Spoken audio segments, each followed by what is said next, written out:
여러분, 평소에 가장 안전하다고 믿었던 장소가 사실은 가장 끔찍한 범죄의 현장이었다면 어떠시겠습니까?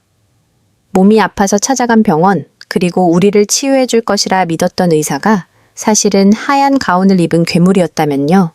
오늘 이야기는 대한민국을 뒤흔들었던 차마 입에 담기조차 힘든 한 대형 병원 의사의 추악한 범죄 실화에 기반한 이야기입니다. 영상 시작하기 전에 구독과 좋아요, 알림 설정 부탁드립니다. 여러분의 클릭 한 번이 진실을 알리는 큰 힘이 됩니다. 사건의 시작은 어느 평범한 오후, 서울 시내의 한 유명 산부인과 병원에서 시작되었습니다. 평소와 다름없이 환자들로 북적이던 그곳에서 아무도 예상치 못한 비명이 터져 나왔습니다. 병원, 화장실에서 의식을 잃고 쓰러진 한 여성 환자가 발견된 것이었습니다.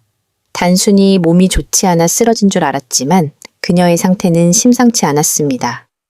그녀는 정기 검진을 받으러 왔을 뿐인데 검사가 끝난 뒤 기억이 통째로 사라졌다고 주장했습니다. 그리고 얼마 후 그녀는 자신이 임무하지 않았음에도 불구하고 임신 테스트기에서 양성 반응이 나온 것을 확인하고 충격에 빠졌습니다. 도대체 누구의 아이인지, 언제 이런 일이 벌어졌는지 그녀는 전혀 알지 못했습니다. 이 소문은 온라인 커뮤니티를 통해 조용히 퍼지기 시작했고 비슷한 경험을 했다는 피해자들이 하나둘씩 나타나기 시작했습니다. 그들은 모두 같은 병원, 같은 진료실, 그리고 같은 의사에게 진료를 받았다는 공통점이 있었습니다. 하지만 증거가 없었습니다. 병원 내부의 CCTV는 진료실 안을 비추지 않았고 의사는 단순히 마취 부작용이나 환자의 착각이라며 당당하게 맞섰습니다. 피해자들은 수치심과 공포 속에서 신음해야만 했습니다. 하지만 정의는 잠들지 않았습니다.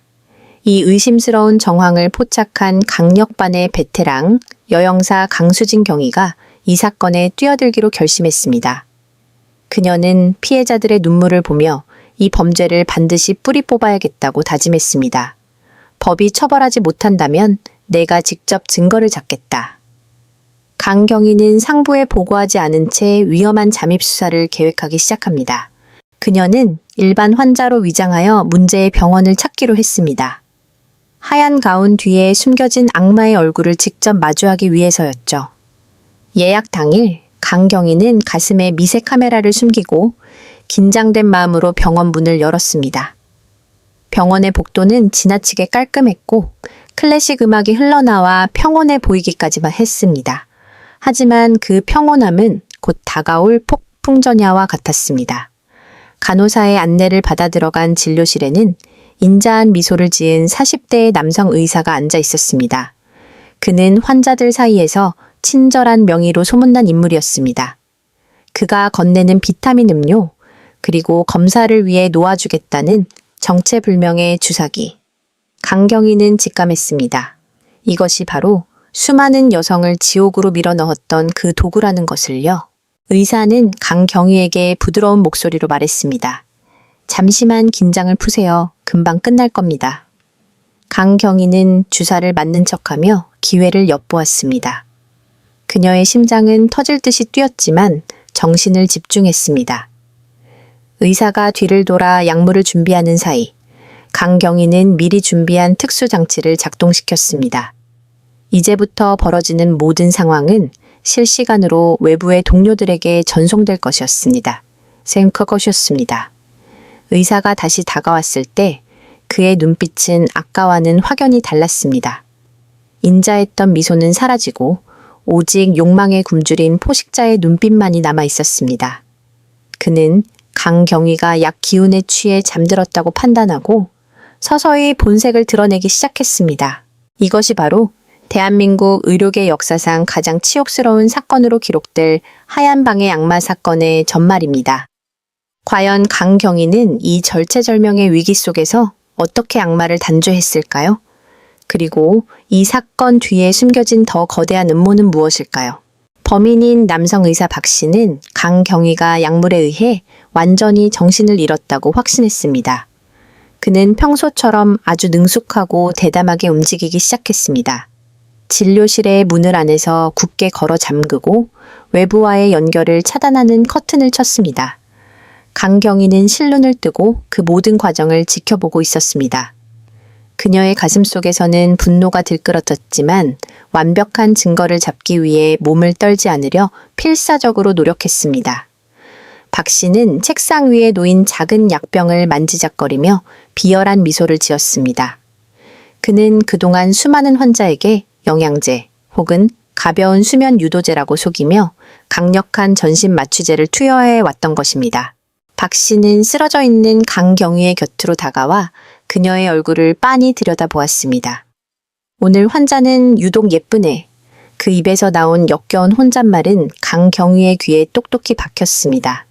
그는 자신의 지위를 이용해 환자들의 생명과 건강을 돌보는 대신 무방비 상태인 여성들을 자신의 욕망을 채우는 도구로만 보고 있었습니다. 그는 피해자들이 깨어난 뒤에도 약 기운 때문에 당시의 기억을 떠올리지 못한다는 점을 철저히 악용했습니다. 설령 무언가 이상함을 느껴 항의하더라도 수술 후유증으로 인한 환각입니다. 라거나 근거 없는 모함으로 고소하겠다며 오히려 큰 소리를 쳤던 것입니다. 박 씨가 강경희의 옷에 손을 대려는 찰나 강경희는 그가 범행을 시도하려 한다는 결정적인 증거를 포착했습니다. 그는 주머니에서 미리 준비한 불법 약물을 꺼내 들었습니다. 이는 단순한 성범죄를 넘어 마약류 관리법 위반까지 해당하는 중범죄였습니다. 강경희의 가슴에 달린 초소형 카메라는 이 모든 파렴치한 행동을 고스란히 기록하고 있었습니다. 병원 밖에서 대기하던 동료 형사들은 실시간 영상을 통해 박 씨의 행동을 지켜보며 주먹을 불끈 쥐었습니다. 지금이야, 들어가!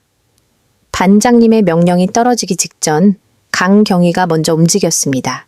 박 씨가 그녀의 어깨를 잡는 순간 죽은 듯이 누워있던 강경희의 눈이 번쩍 떠졌습니다. 당황한 박 씨의 눈동자가 흔들렸습니다. 어떻게 분명히 약을... 박 씨가 말을 채 끝내기도 전에 강경희는 강력한 힘으로 그의 손목을 꺾어 제압했습니다. 서울지방경찰청 강력계 강수진 경이다. 당신을 성폭행 미수 및 마약류 관리법 위반 혐의로 긴급 체포한다. 침대에서 순식간에 일어난 강경희의 서슬 펄언 외침에 박 씨는 뒷걸음질을 치며 넘어졌습니다. 그는 믿기지 않는다는 표정으로 강경희를 바라보았습니다. 이게 무슨 짓입니까? 나는 정당한 진료를 하고 있었어요. 당장 이거 놓지 못해? 박 씨는 끝까지 뻔뻔하게 소리를 질렀습니다. 하지만 강경희는 차갑게 웃으며 자신의 가슴에 달린 카메라를 가리켰습니다. 정당한 진료? 환자를 마취시키고 이런 짓을 하려는 게 당신 나라의 진료 방식인가? 당신이 한 모든 말과 행동 여기 다 찍혔어. 그제야 사태의 심각성을 깨달은 박 씨의 얼굴이 하얗게 질려갔습니다. 그는 문으로 도망치려 했지만 이미 복도에서는 잠입해 있던 다른 형사들이 문을 부수고 들이닥치고 있었습니다. 쾅! 소리와 함께 진료실 문이 열리고 형사들이 박 씨를 바닥에 내리눌렀습니다. 박철수! 당신은 묵비권을 행사할 수 있으며... 미란다 원칙이 고지되는 와중에도 박 씨는 비명을 지르며 저항했습니다. 아니야. 이건 함정이야. 저 여자가 나를 유혹한 거라고. 끝까지 피해자들에게 책임을 전가하려는 그의 모습은 인간이라기보다는 한 마리의 추악한 짐승에 가까웠습니다. 강경희는 그런 그를 경멸 어린 시선으로 내려다보며 말했습니다. 당신이 짓밟은 수많은 여성의 인생, 이제 당신이 똑같이 겪게 될 거야. 아니, 그보다 훨씬 더 처참하게. 경찰차의 사이렌 소리가 병원 앞을 가득 메웠습니다. 평온해 보이던 병원은 순식간에 아수라장이 되었습니다. 병원 관계자들과 다른 환자들은 수갑을 찬 채 끌려 나오는 스타 의사 박 씨의 모습을 보며 경악을 금치 못했습니다. 누구보다 신뢰받던 의사가 사실은 연쇄 성범죄자였다는 사실에 병원은 충격에 휩싸였습니다. 하지만 이것은 시작에 불과했습니다. 박 씨를 연행한 후 진행된 압수수색에서 경찰은 더욱 충격적인 물증들을 발견하게 됩니다. 그의 개인 금고 안에는 그동안 그가 범행을 저지르며 기록해온 파렴치한 일기와 피해자들의 사진들이 쏟아져 나왔던 것입니다. 박 씨가 체포된 직후 경찰은 그의 진료실과 개인 연구실에 대한 대대적인 압수수색에 착수했습니다. 겉으로 보기에는 평범하고 깔끔한 의학 서적들이 가득한 서재였지만 강경희의 날카로운 눈밀을 피할 수는 없었습니다. 책장 뒤편에 숨겨진 작은 버튼을 누르자 벽면의 일부가 열리며 은밀한 금고가 모습을 드러냈습니다. 그 안에서 나온 물건들은 현장에 있던 베테랑 형사들조차 할 말을 잃게 만들 정도로 끔찍했습니다. 수십 장의 SD카드와 외장 하드드라이브, 그리고 날짜별로 꼼꼼하게 기록된 두꺼운 일기장이 쏟아져 나왔습니다. 그 기록물 안에는 그가 지난 수년간 저질러온 범행의 전말이 고스란히 담겨 있었습니다. 박 씨는 단순히 순간적인 충동으로 범행을 저지른 것이 아니었습니다. 그는 환자들의 진료 기록을 분석해 연고가 없거나 사회적 약자인 여성들을 범행 대상으로 치밀하게 골라냈습니다. 일기장에는 피해자들의 이름 옆에 수치스러운 평점과 함께 당시 상황이 마치 전리품을 기록하듯 상세히 적혀 있었습니다. 더욱 충격적인 것은 그가 촬영한 영상들이었습니다. 마취 상태에서 아무런 저항도 할 수 없었던 피해자들은 자신이 어떤 일을 당하는지도 모른 채 악마의 카메라 앞에 노출되어 있었습니다. 수사가 진행될수록 피해자의 숫자는 기하급수적으로 늘어났습니다. 처음에는 대여섯 명일 것으로 예상했던 피해자는 어느새 수십 명을 넘어섰습니다. 특히나 그 중에는 박 씨의 범행으로 인해 원치 않는 임신을 하게 된 여성들도 여럿 포함되어 있었습니다. 그녀들은 갑작스러운 신체 변화에 당황하며 병원을 다시 찾았지만 그때마다 박 씨는 스트레스로 인한 호르몬 이상이라거나 심리적인 가임기 증상이라며 뻔뻔하게 거짓말을 늘어놓았습니다. 심지어 임신 사실을 확인한 피해자들에게는 내가 아는 비밀 클리닉에서 조용히 처리해주겠다 하며 추가적인 범행을 공모하거나 입을 막으려 했던 정황도 포착되었습니다. 피해자 중 한 명이었던 20대 여성 A씨는 경찰 조사에서 오열하며 증언했습니다. 선생님을 정말 믿었어요. 유명한 대학병원 의사니까 당연히 저를 도와줄 줄 알았죠. 그런데 자고 일어나면 몸이 이상하게 아프고 기억이 안 나는 날이 많았어요.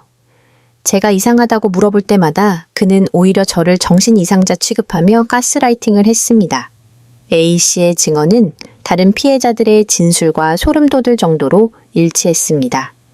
박 씨는 의사라는 권위와 전문 지식을 이용해 피해자들을 철저히 무력화시켰던 것입니다. 하지만 의문은 여기서 그치지 않았습니다. 이렇게 대규모의 범행이 오랫동안 지속될 수 있었던 배경에는 병원 측의 묵인이나 방조가 있었던 것 아니냐는 의혹이 제기되었습니다. 강경희는 병원 내부 전산망과 간호사들의 증언을 확보하는 데 주력했습니다. 조사 결과 일부 간호사들은 박 씨의 진료실에서 이상한 낌새를 채고 상부에 보고했으나 병원 이사회 측에서는 병원의 명예와 수익을 위해 이를 묵살아댔다는 정황이 드러났습니다.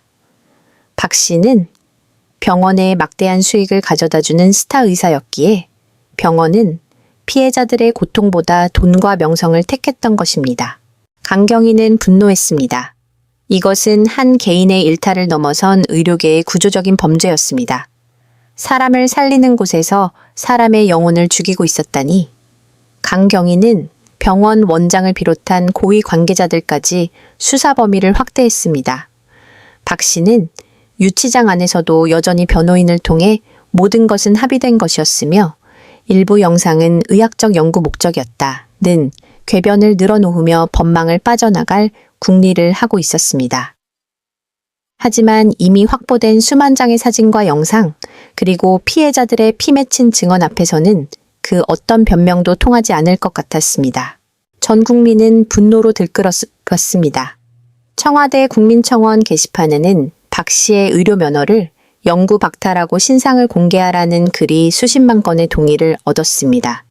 병원 앞에는 피해자들을 지지하고 가해자를 엄벌하라는 시민들의 촛불이 하나둘씩 켜지기 시작했습니다.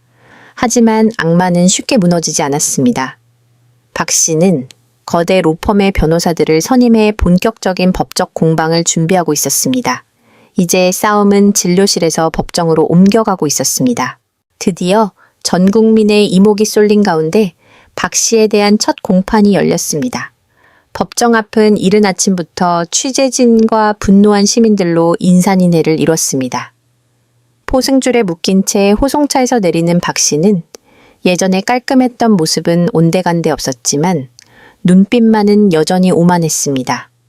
그는 대형 로펌 소속의 변호인단 뒤에 숨어 자신을 향한 비난 섞인 외침을 무시했습니다. 법정에 들어선 박 씨는 재판장 앞에서 고개를 숙이는 척하며 반성하는 연기를 시작했습니다. 하지만 그의 변호인은 전혀 다른 전략을 들고 나왔습니다. 존경하는 재판장님, 피고인은 의학적 목적을 위해 환자의 동의에 임상 데이터를 수집했을 뿐입니다. 일부 부적절한 신체 접촉이 있었다고 하더라도 이는 치료 과정에서 발생한 우발적인 오해일 뿐 성폭행의 의도는 전혀 없었습니다. 또한 피해자들이 주장하는 약물 투여는 수술 전 통상적인 마취 절차였으며 임신 사실에 대해서는 피고인도 깊은 유감을 표하나 그것이 피고인과의 관계 때문이라는 직접적인 유전자 증거는 부족합니다. 변호인의 뻔뻔한 변론에 방청석에서는 야유가 터져 나왔습니다. 박 씨는 옆에서 눈물을 닦는 신용까지 하며 피해자들을 기만했습니다. 박 씨 측은 특히 강경위의 잠입 수사를 문제 삼았습니다. 경찰의 함정 수사로 얻어낸 영상은 증거 능력이 없습니다. 이는 피고인의 방어권을 침해한 불법적인 체득입니다. 라고 소리 높여 주장했습니다. 만약 강경위의 영상이 증거로 채택되지 않는다면 수많은 피해자의 진술만으로는 교활한 박 씨를 구속하기 어려울 수도 있는 위기 상황이었습니다. 하지만 검사석에 앉아있던 강경위는 당황하지 않았습니다. 그녀는 이미 이 순간을 예상하고 박 씨가 절대 빠져나갈 수 없는 스모킹건을 준비해 왔기 때문입니다. 강경위는 증인석에 서서 박 씨를 정면으로 응시했습니다. 피고인은 의학적 목적이라고 주장하지만 피고인의 비밀 금고에서 발견된 일기장에는 피해자들을 실험체나 사냥감으로 묘사한 기록이 가득합니다. 이것이 의사의 언어입니까? 강경위는 이어서 박 씨가 미처 삭제하지 못했던 클라우드 서버의 데이터를 공개했습니다. 거기에는 박 씨가 동료 의사들에게 보낸 메시지들이 포함되어 있었습니다. 오늘도 하나 건졌어. 기억 못하니까 걱정 말이야. 같은 충격적인 대화 내용이 법정 대형 화면에 띄워졌습니다. 법정 안은 순식간에 찬물을 끼얹은 듯 조용해졌습니다. 박 씨의 변호인조차 고개를 숙였습니다. 하지만 결정적인 한 방은 따로 있었습니다. 강경위는 박 씨의 진료실 싱크대 및 깊숙한 곳에서 발견된 특수 약물 보관함을 제시했습니다. 그 안에는 일반적인 병원에서는 절대 사용하지 않는 기억 상실을 유도하는 강력한 금지 약물이 들어 있었습니다. 그리고 그 약물병에는 박 씨의 지문과 함께 피해자들의 혈흔이 미세하게 묻어 있었습니다. 피고인은 환자들이 기억하지 못한다는 점을 이용해 수년간 이 약물을 불법으로 사용해 왔습니다. 이것이 과연 정당한 의료 행위입니까? 강경위의 목소리가 법정에 울려 퍼졌습니다. 박 씨의 얼굴이 서서히 일그러지기 시작했습니다. 그는 갑자기 자리에서 일어나 소리를 질렀습니다. 그건 다 거짓말이야. 당신들이 뭘 알아? 내가 그 여자들을 위해 얼마나 노력했는데 고작 그런 하찮은 것들 때문에 내 인생이 망가질 순 없어. 스스로 본색을 드러낸 박 씨의 발언에 재판장은 엄중히 경고했습니다. 박 씨는 통제력을 잃고 횡설수설하며 자신의 범행을 자백하는 듯한 발언들을 쏟아냈습니다. 그의 변호인은 당황하며 박 씨를 말렸지만 이미 엎질러진 물이었습니다. 강경위는 피해자들을 대신해 마지막 진술을 마쳤습니다. 피고인은 의사라는 신성한 직업을 범죄의 수단으로 삼았습니다. 피해자들은 평생 지워지지 않을 상처를 안고 살아가야 합니다. 법은 이 괴물에게 가장 엄중한 심판을 내려야 합니다. 법정을 메운 피해자들의 흐느낌 소리가 박 씨의 고함 소리를 덮었습니다. 이제 모든 증거 조사는 끝났습니다. 악마의 성벽은 무너졌고 박 씨는 자신의 추악한 범죄 대가를 치러야 할 시간이 다가오고 있었습니다. 마침내 선고 공판의 날이 밝았습니다. 재판장은 엄숙한 표정으로 판결문을 읽어 내려갔습니다. 피고인은 의사라는 고도의 윤리성이 요구되는 직업적 지위를 이용하여 자신을 믿고 몸을 맡긴 환자들을 사냥감으로 삼았다. 이는 단순한 성범죄를 넘어 인간의 존엄성을 근본적으로 훼손한 반인륜적 범죄다. 재판장의 목소리가 법정에 울려 퍼질 때마다 박 씨의 고개는 점점 아래로 떨구어졌습니다. 재판부는 박 씨에게 징역 30년의 중형과 성범죄자 신상 정보 공개, 그리고 의료 면허 영구 박탈이라는 준엄한 심판을 내렸습니다. 이 판결은 대한민국 법조계에서도 이례적인 중형이었습니다. 하지만 피해자들이 겪은 고통에 비하면 턱없이 부족하다는 목소리도 높았습니다. 박 씨는 판결이 내려지는 순간에도 억울하다는 듯 중얼거렸지만 이미 법의 심판은 끝난 뒤였습니다. 그는 곧바로 교도소로 이송되었고 화려했던 스타 의사의 삶은 차가운 철창 안에서 마감하게 되었습니다. 그가 누렸던 부와 명예는 모두 신기루처럼 사라졌고 오직 범죄자라는 낙인만이 그의 이름 뒤에 남았습니다. 이 사건은 한국 사회에 거대한 파장을 불러일으켰습니다. 병원 내 CCTV 설치 의무화 법안이 급물살을 탔고 의료인 성범죄에 대한 처벌 수위를 높여야 한다는 여론이 들끓었습니다. 또한 의료 면허가 취소되어도 일정 시간이 지나면 재발급받을 수 있었던 허술한 법망을 보완하여 중범죄를 저지른 의사는 다시는 메스를 들 수 없도록 하는 소위 철저한 박탈법이 논의되기 시작했습니다. 병원 측 역시 관리 소홀과 은폐 혐의로 막대한 벌금형과 함께 영업 정지 처분을 받으며 사실상 폐업의 길을 걷게 되었습니다. 강경위는 사건이 종결된 후 피해자들을 한 명씩 찾아가 위로의 말을 건넸습니다. 당신들의 잘못이 아닙니다. 용기를 내어 증언해 주신 덕분에 또 다른 피해자를 막을 수 있었습니다. 피해자 중 일부는 여전히 트라우마와 싸우고 있었지만 가해자가 처벌받는 모습을 보며 조금씩 일상을 되찾으려 노력하고 있습니다. 원치 않는 임신으로 고통받았던 여성들에게도 사회적 지원과 보호가 이어졌습니다. 상처는 깊었지만 연대의 힘으로 조금씩 아물어가고 있었습니다. 오늘 우리가 다룬 이 이야기는 단순한 범죄 실화가 아닙니다. 우리가 가장 안전하다고 믿는 곳에서도 경계심을 늦춰서는 안 된다는 경고이자 권력을 이용한 범죄는 반드시 대가를 치른다는 정의의 기록입니다. 하얀 가운 속에 숨겨진 악마는 사라졌지만 우리 사회 곳곳에 숨어 있을지 모를 또 다른 부조리를 찾아내기 위해 우리 모두의 눈은 깨어 있어야 합니다. 피해자들의 눈물이 헛되지 않도록 법과 제도가 더욱 단단해지기를 진심으로 바랍니다. 오늘 준비한 이야기는 여기까지입니다. 끝까지 시청해 주셔서 감사합니다. 여러분의 소중한 의견을 댓글로 남겨주세요. 이 사건의 판결이 적절했다고 생각하시나요? 아니면 더 강력한 처벌이 필요했을까요? 여러분의 구독과 좋아요는 진실을 알리는 콘텐츠 제작에 큰 힘이 됩니다. 아직 구독하지 않으셨다면 지금 바로 구독 버튼을 눌러주세요. 다음 영상에서는 대한민국을 떠들썩하게 했던 도심 속 사라진 아이들 그 20년의 추적 사건을 다룰 예정입니다. 더 충격적이고 반전 있는 이야기로 돌아오겠습니다. 지금까지 채널명이었습니다. 안녕히 계십시오.